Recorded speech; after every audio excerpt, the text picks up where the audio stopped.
মুহূর্তের জন্য মনে হবে যেন যুদ্ধক্ষেত্র, চারদিকে ধাক্কাধাক্কি, হাতাহাতি আর চিৎকার। কে কার উপর ঝাঁপিয়ে পড়ছে তা বোঝাই দেয়। ক্যামেরা ঘুরতেই মিলবে আসল চমক। এটি কোনো লড়াইয়ের মাঠ নয়, এটি তেলের পাম্প। কেন যে পাবলিক হঠাৎ করে এত যে আসতেছে, এটা আমরা নিজেরাই বুঝতে পারতেছি না। আসলে এটা সিন্ডিকেট না মানুষের কোনো ধাপ্পাবাজি না কি, এটা বুঝতে পারতেছি না।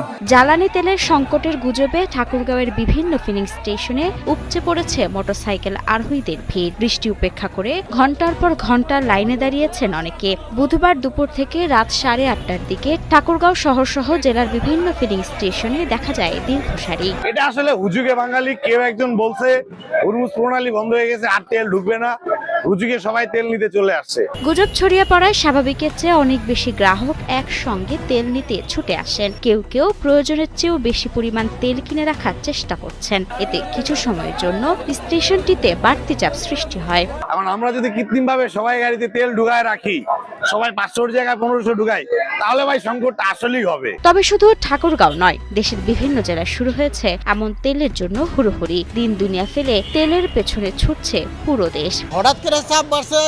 কালকে 8টা পর্যন্ত পাম্পে নর্মাল বিক্রি, 8:30 থেকে দেখছি হঠাৎ করে কোথায় লোকজন এসে ভরে গেছে যে ওই আগের মতো মানুষের গুজব যে তেল হয়তো পাওয়া যাবে না, ওই একটা গুজব সৃষ্টি হয়েছে।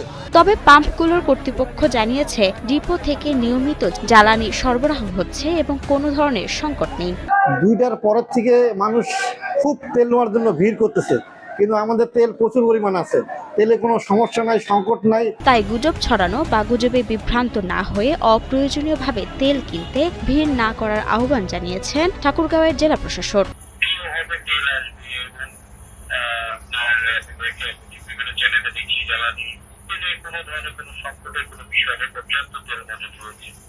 তবে প্রশাসন বলছে আতঙ্কের কোনো কারণ নেই, জ্বালানি তেলের সরবরাহ স্বাভাবিক রয়েছে। তাই গুজবে বিশ্বাস না করে প্রয়োজন অনুযায়ী তেল কেনার আহ্বান জানানো হয়েছে।